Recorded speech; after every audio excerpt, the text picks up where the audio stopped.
বঞ্চনার কথা যদি উঠেই তাহলে উত্তরবঙ্গের বঞ্চনা নিয়ে অনেক কথাই উঠে আসে। উত্তরবঙ্গ দক্ষিণবঙ্গের রাজনৈতিক ও ভৌগোলিক পার্থক্যের দড়ি টানাটানিতে আমরা এতটাই মগ্ন আছি যে একটা প্রশ্ন আমাদের ভাবনাতে আসতেই পারেনি। কথা হচ্ছে হোমিওপ্যাথি কলেজ নিয়ে। কলকাতার রাজপথে চলার সময় দুদিকে উকি মারলে বেশ কয়েকটি হোমিওপ্যাথি কলেজ দেখা যাবে, কিন্তু উত্তরবঙ্গে এই বিষয়টা নিয়ে ভাবনা কিন্তু আমাদের মনে সেভাবে একবারও আসেনি। তবে বিষয়টা অনেকেই জানেন না যে একটা সময় জলপাইগুড়ি শহরের বুকেই ছিল হোমিওপ্যাথি কলেজ। রীতিমতো সেখানে প্রশিক্ষণ চলতো, ছিল ডাক্তার, আউটডোর ব্যবস্থা, রোগীর জন্য বেড। কিন্তু বিভিন্ন কারণে সেটা বন্ধ হয়ে যায় এবং সেই জায়গাটা দখল করে তৈরি হয়েছে একটা নামকরা বাস ডিপো, যেটা বউবাজার বাস ডিপো। আজ ফের দাবি উঠেছে হোমিওপ্যাথি কলেজ নিয়ে। বিকল্প একটা জায়গায় খোলা হোক একটা হোমিওপ্যাথি কলেজ, কারণ মালদা থেকে কোচবিহার পুরো উত্তরবঙ্গ জুড়ে একটাও হোমিওপ্যাথি কলেজ নেই। এরকম অনেক বিষয় নিয়ে আমাদের সংবাদ মাধ্যমে হোমিওপ্যাথি ডাক্তার সুভাষ বক্সির সাথে আজকের এক বিশেষ সাক্ষাৎকার। হ্যাঁ, নমস্কার। আমি সুভাষচন্দ্র বক্সি, জলপাইগুড়ি হোমিওপ্যাথি মেডিকেল কলেজে আমি ফার্স্ট ব্যাচের স্টুডেন্ট ছিলাম এবং আমি কলেজের জিএস ছিলাম এবং at the same time college governing বডির মেম্বার ছিলাম। তো আমি এই কলেজটা তৈরি করার ব্যাপারে জলপাইগুড়ি জেলার জনসাধারণের প্রচুর দান আছে, তারা অর্থনৈতিক সাহায্য করেছিলেন।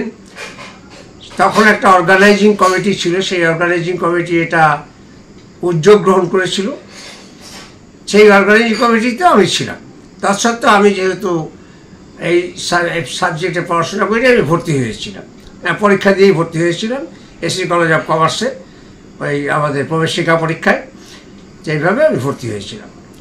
এখন দুঃখের বিষয় কি, কলেজটা এখন নেই। কলেজটা ভালোই চলছিল, একটা পূর্ণাঙ্গ কলেজ ছিল। কলেজ বাজে প্রিন্সিপালের রুম, প্রিন্সিপাল ছিলেন ডক্টর মানস রঞ্জন দাস, তার ভূমিকা যথেষ্ট ছিল অর্গানাইজিং কমিটির সেক্রেটারি হিসেবেও। তিনি কলেজের প্রিন্সিপাল ছিলেন। তারপরে বিভিন্ন জায়গা থেকে, শিলিগুড়ি থেকে যেমন ডক্টর এম.বি. মুখার্জি গাইনোকোলজিয়ান অবস্টেট্রিক্স পড়াতে আসতেন, আর কার্শিয়াং থেকে আসতেন ডক্টর লেফচা, তিনি মেটেরিয়া মেডিকা পড়াতেন। আবার জলপাইগুড়ি লোকাল থেকেও কিছু ছিল যারা বিভিন্ন সাবজেক্ট পড়াতেন। তো এখানে anatomy, physiology, human physiology, medical jurisprudence, surgery, pathology, এগুলো সমস্তই এমবিবিএস আর হোমিওপ্যাথি, আয়ুর্বেদিক সবারই একই কোর্স কলেজে। আর ওই মেডিসিন চ্যাপ্টারটা, সেটা মেটেরিয়া মেডিকেল সবারই আলাদা হয়। হ্যাঁ, হোমিওপ্যাথির আলাদা হয়, অ্যালোপ্যাথির আলাদা হয়, আয়ুর্বেদির আলাদা হয়, আমাদেরও আলাদা ছিল। আর প্র্যাকটিস অফ মেডিসিনটা আর ফার্মাকোলজি, সেটা খানিকটা আলাদা হয়। এইভাবে সমস্ত ছিল। কলেজে বেড ছিল, প্রিন্সিপালের রুম, টিচার্স রুম, ছাত্রদের প্রতিটা ইয়ারের তাদের আলাদা আলাদা করে রুম, আউটডোর, এবং আমাদের হসপিটাল চালু ছিল, সেখানে বেড ছিল। তাই ভালোই চলছিল। এটা কোন সময় চলছিল? এটা 80-র দশকে শুরু হয়েছিল। এখন 80-র দশকে বলতে গেলে একজনের নাম স্মরণ করা দরকার। এই ল্যান্ডটা ছিল বউবাজারে, এই ল্যান্ডটা, এটা জলপাইগুড়ি বউবাজারে হয়েছিল। এখন যে জলপাইগুড়ি বউবাজারে যে বাস টার্মিনাসটা আছে, সেখানে এই কলেজটা ছিল। এই ল্যান্ডটা মিউনিসিপ্যালিটির ল্যান্ড। এখন ব্যাপার হলো যে জমি পাওয়া যাচ্ছিল না। সেই সময় 80-র দশকে ফর্চুনেটলি আর আনফর্চুনেটলি জলপাইগুড়ি মিউনিসিপ্যালিটিতে তৎকালীন মিউনিসিপ্যালিটির চেয়ারম্যান বোর্ডটা ভেঙে যায়। সেই কারণে তখন অ্যাডমিনিস্ট্রেটর বসেছিল হচ্ছে পি.কে. নিয়োগী, তিনি সিনিয়র ডিসি ছিলেন। তো এডিএম ছিলেন তখনকার একজন সুকুমার দাস, তার নামটা স্মরণ করতে হয় মানে কৃতজ্ঞ চিত্তে। তিনি হোমিওপ্যাথিকে খুব ভালোবাসতেন, আইএস সুকুমার দাস। তিনি এটা শোনার পরে বললেন যে ওই মিউনিসিপ্যালিটির ল্যান্ড আমরা দিব, কারণ তখন তো তিনি মালিক, তখন তো গভর্নমেন্ট অ্যাডমিনিস্ট্রেটর। স্বাভাবিকভাবে তার সাবঅর্ডিনেট সিনিয়র ডিসিকে তিনি বললেন যে এই ল্যান্ডটা এদেরকে জলপাইগুড়ি হোমিওপ্যাথি কলেজকে দাও। 99 বছরে লিজ দেওয়া হলো হোমিওপ্যাথি কলেজ কমিটিকে। 99 বছর লিজ পেয়ে তখন ওখানে বিল্ডিং টিল্ডিং আরম্ভ হয়ে গেল। তারপরে একটা সময় শুরু হলো, কলেজটা শুরু হলো। এই হচ্ছে আগের ইতিহাস। তা কলেজটা চলছিল ভালোভাবেই। আমরাও বিভিন্ন অ্যানুয়াল পরীক্ষা, তারপরে ফাইনাল লাগে প্রিটেস্ট, টেস্ট, ফাইনাল এসব পরীক্ষা দিলাম। পরীক্ষা দিয়ে আমরা চলছি। ঠিক সেই সময় আমাদের, আপনার নিশ্চয়ই মনে আছে, সেই সময় একটা সময় এসে গেল যখন তার কিছু বছর পরে হলো, আমাদের রাজীব গান্ধী মাননীয় প্রাক্তন প্রধানমন্ত্রী, তাকে হত্যা করা হলো। সেই হত্যা করার সময়, আমি কোনো পলিটিক্যাল বিয়েতে যাচ্ছি না, এই হত্যা করার সময় রাজীব গান্ধী জলপাইগুড়িতে শহরে 2 বার এসেছিলেন আর জেলাতে 3 বার এসেছিলেন। ফলে রাজীব গান্ধীর প্রতি জলপাইগুড়ির লোকের একটা আলাদা সিম্প্যাথি হয়ে গেছে। রাজীব গান্ধী হত্যা হয়ে যাওয়ার পরে মানুষ খেপে গেল। খেপে গিয়ে তখন তারা বিভিন্ন একটা অরাজকতার সৃষ্টি করলো, প্রতিবাদ স্বরূপ। এখন ওই হোমিওপ্যাথি কলেজের একটা অংশ, বিল্ডিংয়ের একটা অংশ তখনকার পঞ্চায়েতকে ভাড়া দেওয়া হয়েছিল। এখানে আমাদের এটা মিউনিসিপ্যালিটি, এটা কিন্তু মিউনিসিপ্যালিটি এলাকা, এই বউবাজার এলাকাটা, সেখানে আমার বাড়িটাও মিউনিসিপ্যালিটি এলাকা। এখানে তার পাশেই হচ্ছে বর্ডার এরিয়া, পঞ্চায়েত এলাকা। তা ফলে পঞ্চায়েতের অফিসটা এখানে ছিল। তো পঞ্চায়েতের অফিসটাকে ভাড়া দিয়েছিল ওই কলেজ পরিচালন কর্তৃপক্ষ, যে 2-4 পয়সা আয় হোক, যাতে সুবিধা হয়। তো ওরা খেপে গিয়ে ওই কলেজ যে পাশে পঞ্চায়েত অফিসে আগুন দিয়ে দিল। যারা করেছিল তাদের মধ্যে তো অনেক পলিটিক্যাল এলিমেন্টও ছিল, অনেক বিক্ষুব্ধ রুলিং পার্টির লোকও ছিল। সবাই মিলে এই কাজটা তারা করলো ক্ষোভের বশত।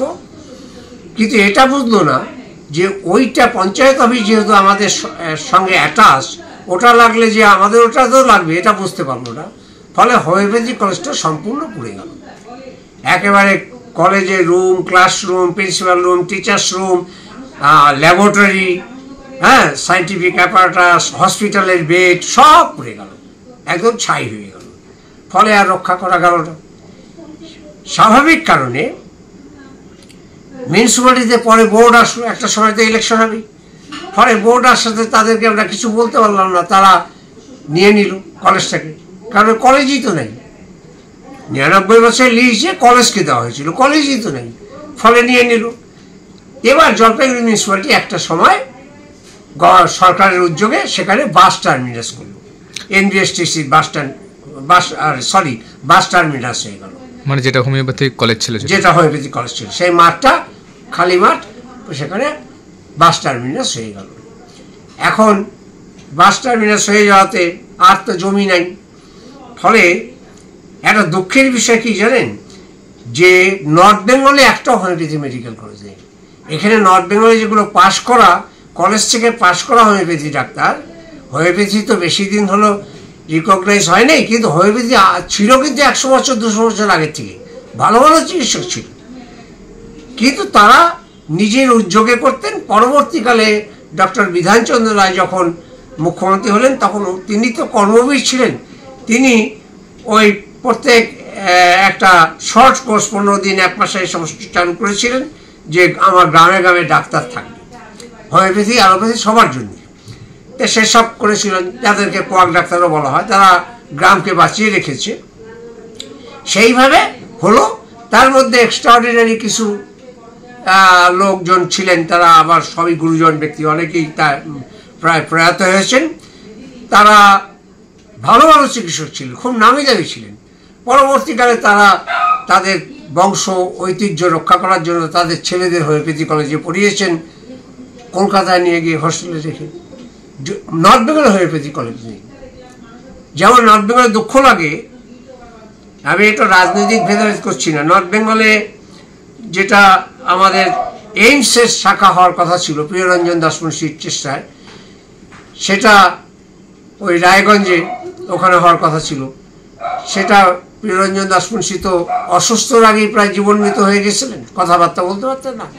সেই সময় ওই কলেজটা রাজ্য সরকার তো জমি দিবে, তারা নিয়ে গেল কল্যাণীতে। ফলে এখানেও আমাদের কপাল পড়লো উত্তরবঙ্গে। আর আমাদের হোমিওপ্যাথি কলেজ জলপাইগুড়িতে উত্তরবঙ্গে নেই। তো সুতরাং আমরা এখানে জলপাইগুড়ি জনসাধারণ, আমি শুধু একা উদ্যোগী হইনি, আরও অনেকে আছেন, তারা উদ্যোগ হয়ে জলপাইগুড়িতে হোমিওপ্যাথিক মেডিকেল কলেজ একটা স্থাপনের জন্য তারা দাবি রাজ্য সরকারকে দিয়েছেন, বারবার লিখিতভাবে অনুরোধ করেছেন। পলিটিক্যাল পার্টি জাতীয় কংগ্রেস থেকেও করেছেন, সবাই করেছেন, এবং এই বিষয়ে কেউই আলাদা মত না অন্যান্য পার্টিগুলো। তো একটা নাম উঠলো জলপাইগুড়িতে, এখানে ডাঙ্গাপাড়া, ওটা খানিকটা অংশ 14 নম্বর ওয়ার্ডে পড়ে মিউনিসিপ্যালিটি। সেই ডাঙ্গাপাড়াতে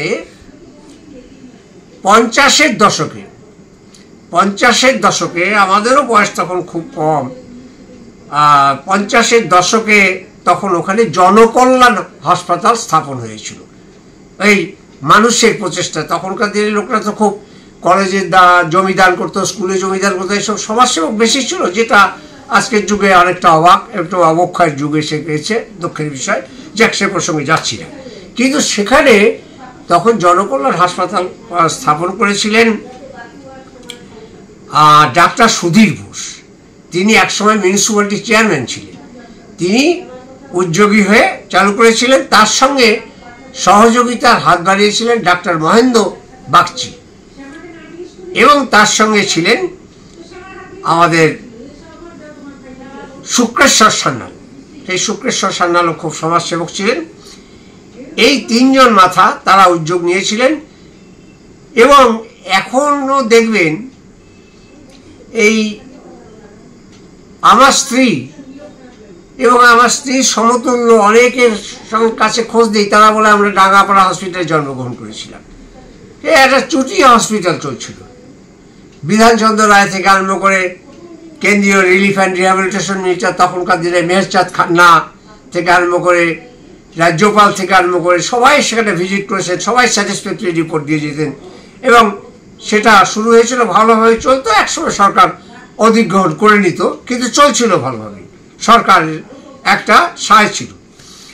তো সেটা এনারা মরে যাওয়ার পরে সেটা আর চালানোর কোনো লোক পাওয়া গেল না। ওই যে আমি বললাম অবক্ষয়ের যুগ। তো তাদের সন্তানরা বেঁচে আসেন, ডাক্তার সুধীর বোসের ছেলে, বড় ছেলে, তার নাম হচ্ছে বাবলু বোস। তারা ওই জমিটা সরকারকে লিখে দিয়েছে যে আমাদের আপত্তি নেই, এখানে জলপাইগুড়ি হোমিওপ্যাথিক মেডিকেল কলেজ হোক, তারা লিখে দিয়েছে। এবং তাদের ছেলেদের বংশধররা রেখে দিয়েছে। ফলে আমরা দাবি করেছি, মাননীয় মুখ্যমন্ত্রীকেও চিঠি দেওয়া হয়েছে বিভিন্ন রাজনৈতিক প্ল্যাটফর্ম থেকে বিভিন্নভাবে। তারপরে এখানে সরকারি আধিকারিকদের একটা তদন্ত টিম পাঠানো হলো, এনকোয়ারি টিম। তারা আসলো, জমি দেখে গেল, তারা বলে গেল সাংবাদিকদের যে আমরা স্যাটিসফাইড। তারা সন্তোষজনক রিপোর্ট সাবমিট করলেন সরকারের কাছে। আমাদের কাছে তো করবে না, সন্তোষজনক, সেটা প্রিন্টিং মিডিয়াতে উঠেছিল, কিন্তু আজ পর্যন্ত কোনো সাড়া নেই, দুঃখের বিষয়, যার কোনো ইয়ে নেই। তো সুতরাং আপনি ভালো সময় আসছেন, যখন দুঃখ এবং ক্ষোভের সঙ্গে বলছি যে আর কেন হচ্ছে না, এটা ফাইল চাপা পড়ে গেল কি? ওখানে জমি দেখে তারা সন্তুষ্ট, হোমিওপ্যাথিক কলেজ সরকার উদ্যোগ গ্রহণ করুক, আর মানুষ বারবার চাঁদা দেবে না, সরকার উদ্যোগ গ্রহণ করুক। নর্থ বেঙ্গলে একটা হোমিওপ্যাথিক কলেজ নেই, সুন্দর পরিবেশ, আর এখানে যেহেতু ছিল ভাই ওই হোমিওপ্যাথিক কলেজটা পুড়ে যাওয়ার পরে একটা ছোট ঘরের মধ্যে কিছুটা আমরা ইলেকট্রো হোমিওপ্যাথি মেডিকেল কলেজও তৈরি করেছিলাম কিছুদিনের জন্য, সেখানে ছিল। এখন প্যাথি মানে কি, আমাদের তো প্যাথি একটা নয়, অ্যালোপ্যাথি, হোমিওপ্যাথি, আয়ুর্বেদিক সেটা একটা প্যাথি, ইউনানি সেটা একটা pathy, homeopathy, electro homeopathy, naturopathy, বহু প্যাথি আছে। তো সেই ইলেকট্রোপ্যাথি হোমিওপ্যাথি হয়েছে। আমি ব্যক্তিগতভাবে বলছি, কোনো আত্মপ্রচার করছি না, ক্ষমা করবেন। ইলেকট্রো হোমিওপ্যাথি কোর্সটাও আমি করেছিলাম। সেই হিসাবে আমি কোনোদিনই প্রফেশনাল করি নাই, এই আমি সেবামূলক কাজই করি। এখন তো বয়স হয়ে গেছে, এখন আর সেইভাবে প্রচার দেইও না এবং সেভাবে বলি। আমি চিকিৎসায় কারোর কাছ থেকে টাকা পয়সা ভিজিট নিতাম না, কারণ আমি মিউনিসিপ্যালিটিতে চাকরি করতাম। আমি অনেকে চাকরি করেও করে, কিন্তু দেখি সরকার কিছু করে না, সিম্প্যাথি কারণে। কেউ কেউ তো পার্ট টাইম ব্যবসা করে স্ত্রীর নামে, এসব চলছে, এসব সে অন্য কথা। এখন আমি রাজি হইনি যে আমি চাকরি করে সরকারে একটা টাকা পাই আবার আমি প্রাইভেট প্র্যাকটিস করবো, তো হয় না। তো আমি যারা যারা জানাশোনা আমাকে বাড়িতে কল, এবং দুঃখের বিষয় সবই গভীর রাত্রে, ডাক্তার তখন পাওয়া যায় না। বাংলা বন্ধ হলো, সেদিন আমার খুব আদর, সেদিন আমাকে ডাকতেন, আমি হয়তো গিয়ে তার পেট ব্যথা সারিয়ে আসলাম, এসব হতো।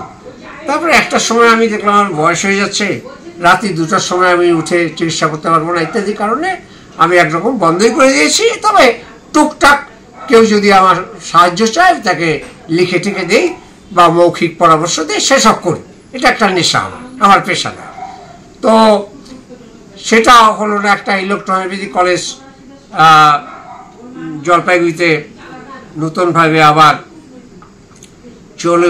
চালু হয়েছে 2017 সালে, সেখানে আমিও আছি। তো সেখানে চলছে কলেজটা।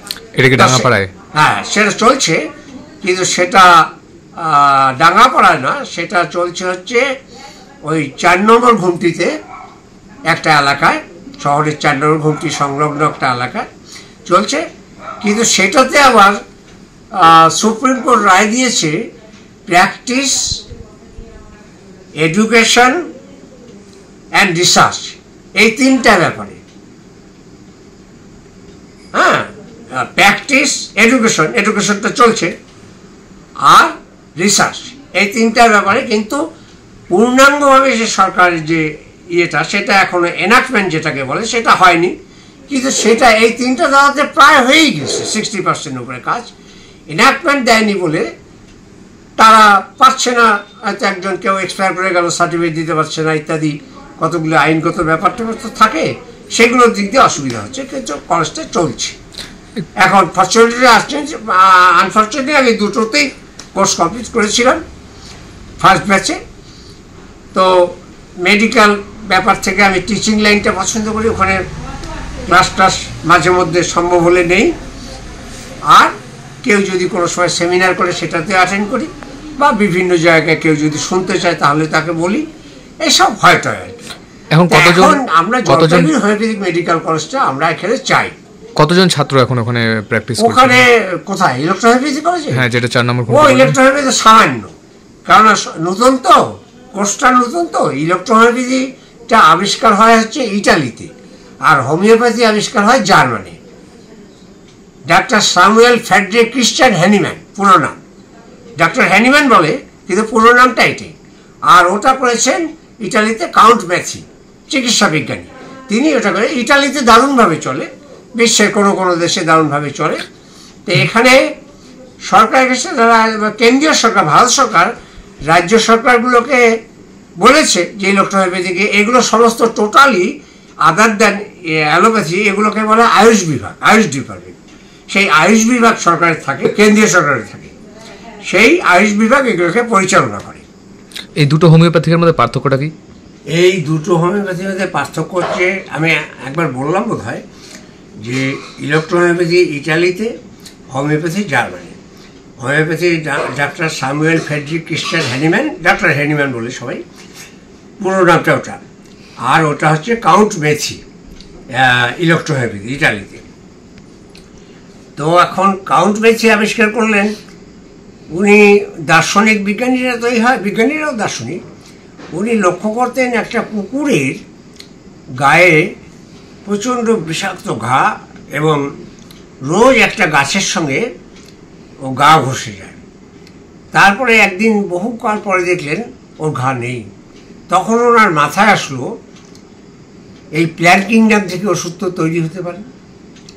তখন ইলেকট্রোহোমিওপ্যাথিটা সম্পূর্ণ প্ল্যান্ট কিংডম থেকে, হোমিওপ্যাথি প্ল্যান্ট কিংডম থেকেই বেশি, কিন্তু নসর মেডিসিনও আছে। নসর মেডিসিন মানে এটা লোহা থেকে তৈরি হয়েছে, লোহাগুলি তার রসের এক ফোঁটা হয়তো নিয়েছে, সেইটাকে নিয়ে হোমিওপ্যাথি হচ্ছে সূক্ষ্ম শক্তি। অ্যালোপ্যাথি যেমন স্থূল শক্তি, এটা হচ্ছে সূক্ষ্ম শক্তি, অ্যাটমিক পাওয়ার। সেই পাওয়ারটাকে প্রয়োগ করে দিচ্ছে। যেমন বলে না, এই নাক্স 30, আর্নিকা 200, লাইকোপোডিয়াম 200, মাক্সল 1M মানে 1000, এইভাবে পাওয়ার দেওয়া থাকে। আর একটা আছে বায়োকেমিক, সেটা ডাক্তার শুষ্করা আবিষ্কার করেছেন, সেটা হচ্ছে ক্যালিফস 2X, তখন দেখবে X বলে, হ্যাঁ হ্যাঁ 5ফস মানে ভিটামিনের কাজ করে। এরকম বহু আরও ওষুধ আছে, ক্যালকেরিয়া ফস, এসব বহু আছে। তো এগুলো প্ল্যান্ট কিংডম থেকে বেশি, কিন্তু কিছু আছে নসর যেগুলো লোহা, সোনা এবং বিভিন্ন ওষুধের জার্মের থেকেও তৈরি হয়েছে। সেই জার্ম কিন্তু থাকে না, হোমিওপ্যাথিক যে প্রসেস তৈরি হয় সেই প্রসেসে জার্ম উধাও হয়ে যায়, কিন্তু তার ক্রিয়াটা তো কিছু কিছু থাকে। সেই জন্য ওইসব বেশি আমি যেমন কাউকে আমার জীবনে একজনকে প্রয়োগ করছিলাম, তার একটা ছোট্ট বাচ্চা গলার এখানে একটা এত বড় ফোড়ার মতো হয়েছে, অথচ ফোড়া না কিন্তু।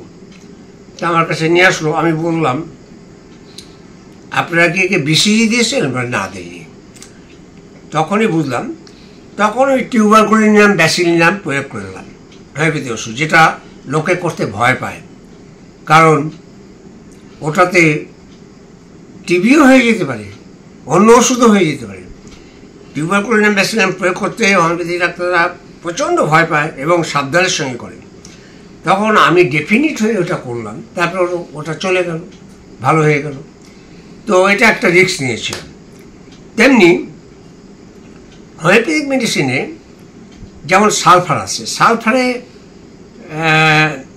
যেমন রোগ সারে, বিভিন্ন রোগ সারে, আবার সালফারে কিন্তু দ্রুত কোনো অসুখ বেড়ে যেতে পারে। তাই সালফার প্রয়োগ করার সময় খুব ভেবেচিন্তে প্রয়োগ করতে হয়। সালফার একটা ইম্পর্টেন্ট মেডিসিন, সালফারের বই আছে এত বড়। তো যাই হোক, কথায় কথা বাড়ে। এখন হোমিওপ্যাথি ওইভাবে রসটাকে চুষে নিয়ে হোমিওপ্যাথিক প্রসেসে তারা করছে। আবার ইলেকট্রো হোমিওপ্যাথি তারা ওই প্ল্যান্ট কিংডম, সেই প্ল্যান্ট কিংডমটাকে পচিয়ে তারা ইয়ে করে দিয়ে ওর মধ্যে রেকটিফাইড স্পিড দেয়, ওরাও দেয়, হোমিওপ্যাথি দেয়, অ্যালোপ্যাথিও দেয়। রেকটিফাইড স্পিড দিয়ে ওই পিওর ওয়াটার দিয়ে ওটাকে বন্ধ করে রাখে অন্ধকার ঘরে, ওইটার থেকে হলে তারপরে ওটার থেকে আস্তে আস্তে তৈরি করে। এবং ইলেকট্রো হোমিওপ্যাথিটা একটা chemical process, through a chemical process, namely cohesion. সেই কোহেশন কেমিক্যাল প্রসেস, সাধারণ মানুষরা কেমিস্ট্রি অত বুঝবে না, সেই কেমিক্যাল প্রসেসে ওটা তৈরি হয় এবং অনলি প্ল্যান্ট কিংডম থেকে। সেই জন্য এটাতে একদমই সাইড এফেক্ট নেই। সাইড এফেক্ট বলতে এখানে ব্যাড এফেক্ট বোঝানো হচ্ছে, সাইড এফেক্ট নেই। হ্যাঁ, এছাড়া white electricity, blue electricity, red electricity, 4টা মেডিসিন আছে, যেটা প্রয়োগ করতে গেলে একটু যদি ভুল হয় তাহলে একটু ক্ষতি হতে পারে, কিন্তু আর যদি উপকার লাগে দারুণ উপকার লাগে। হ্যাঁ, এই হচ্ছে হোমিওপ্যাথি, ইলেকট্রো হোমিওপ্যাথির হচ্ছে পার্থক্য। তো আপনার দুটো চলে। আপনি বললেন যেটা এখন ডাঙ্গাপাড়া 4 নম্বর ঘুমটির এখানে ইলেকট্রো হোমিওপ্যাথিটাকে হারবালি বলা চলে আরেকটা। আচ্ছা আচ্ছা, এটা এখন আপনি বললেন যে 4 নম্বর ঘুমটিতে এখন এটা কলেজ চলছে। আর তার আগে যেটা বউবাজারে যখন ছিল হোমিওপ্যাথিক কলেজ, সেখান থেকে যারা মানে কোর্স করে নিত হোমিওপ্যাথিকের, তারপর তারা তো শংসাপত্র পেত না, সেটা কি মানে সরকারি? তাদের মধ্যে কেউ কেউ চেম্বার করে ডাক্তারি করছে, শুধু ডাক্তারি করছে, কিন্তু বিভিন্ন চেম্বারে অ্যাটেন্ড করে, সংসার চলে যাচ্ছে। আবার তাদের মধ্যে আমার সঙ্গে কেউ ইলেকট্রো হোমিওপ্যাথি বসে, তারা দুটোই করতেছে। মানে তখনও সেটা মানে সরকারি মানে স্বীকৃত, সরকার স্বীকৃত ইলেকট্রো হোমিওপ্যাথিটা ওই যে হাফের বেশি সরকারি স্বীকৃতি। কিন্তু on the basis of verdict of Supreme Court. Supreme Court, honourable Supreme Court রায় দেয় যে এটাকে প্র্যাকটিস, মেডিসিন অ্যান্ড রিসার্চ, এই তিনটাকে আমরা বৈধ ঘোষণা করলাম। কিন্তু এবার সরকারগুলোকে, রাজ্য সরকারগুলো কাউন্সিল করবে, তো তারা কেউ করতে যাচ্ছে না। কিছু কিছু সরকার, ভারতবর্ষের দু একটা সরকার করেছে, রাজস্থান, মহারাষ্ট্র, এরকম শুনেছি দু একটা রাষ্ট্র, কিন্তু অনেকে করতে, কারণ একটা কাউন্সিল, যেমন বার কাউন্সিল করলে তার একটা আলাদা খাজনা, বার কাউন্সিলের চেয়ারম্যান, তাকে মিনিস্ট্রি, মন্ত্রীর সমান মর্যাদা দিতে হয়, তার স্টাফ দিতে হয়, তার হেড ক্লার্ক হয়, তার সুপারভাইজার হয়, তার সুপারিনটেন্ডেন্ট হয়, তার এলডিসি হয়, ইউডিসি হয়, গ্রুপ ডি হয়। তেমনি একটা কাউন্সিল করলে তো অনেক খরচা, একটা এস্টাবলিশমেন্ট। সেই জন্য রাজ্য সরকারগুলো প্রায় ভয়ই করেনি এই জিনিসটা।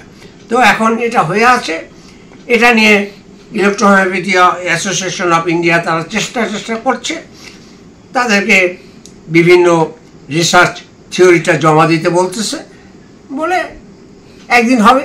যেমন হোমিওপ্যাথি, আমি একটু আগে বললাম, একবার রিপিট হয়ে যাচ্ছে। হোমিওপ্যাথি আমার একটু স্মরণে আসছে না, 71 কি 72 সালে ওটা অ্যাফিলিয়েশন হয়, ইন্ডিয়া গভর্নমেন্ট এনাক্টমেন্ট করে। তাহলে তার 8 বছর, 200-400 বছর আগের থেকে হোমিওপ্যাথি চিকিৎসা হচ্ছে। হ্যাঁ, কিন্তু তার আগে কলেজ ছিল না। ওই সরকার তখন একটা বিধানচন্দ্র রায়ের মতো লোক, তারা এরকমরা, তারা ওই কিছুদিনের একটু পড়াশোনার লেসন পাঠ করে টরে সার্টিফিকেট কোর্স চালু করে তারা করেছিলেন। তারপরে যার যার হবে, সে আমেরিকা ভালো করে পড়ে নাও, পড়ে নিয়ে চিকিৎসা করো। কেউ কেউ দাগ কেটে গেছে। এখন যেমন বিজ্ঞানীরা বা বড় বড় রবীন্দ্রনাথ সাহিত্যিকেরা তো পড়াশোনা করেনি, ওরা অটোমেটিকলি প্রতিভার জোরে বেরিয়ে গেছে। সেরকম তো কেউ কেউ অতি প্রতিভার জোরে বেরিয়ে গেছে, বড় বড় ডাক্তার হয়ে গেছিল কেউ। আপনি একটু আগে একটা অভিযোগ করলেন, অভিযোগ মানে এটা মানে বাস্তব সত্যই এটা, যে উত্তরবঙ্গে যেরকম এইমস হওয়ার কথা ছিল সেটা চলে গেল কল্যাণীতে, বা হোমিওপ্যাথিক যেটা উত্তরবঙ্গের কোথাও নেই। তো এই যে একটা বঞ্চনা, তো এই জিনিসটা নিয়ে কী বলবেন, যে চিকিৎসাতে উত্তরবঙ্গের একটা বঞ্চনা? উত্তরবঙ্গ তো আমি বলবো যে কিছুটা হলেও বঞ্চিত। North Bengal is a neglected part of West Bengal. হ্যাঁ, এটা তাই বলে আমি বলছি না নর্থ বেঙ্গল আলাদা রাজ্য গঠন করতে হবে, নর্থ বেঙ্গলকে আলাদা করে দেওয়া, সেসব না। সেসব তো পলিটিক্যালি যে যেটা ভাববে, প্রত্যেকের যে অধিকার আছে বলবে।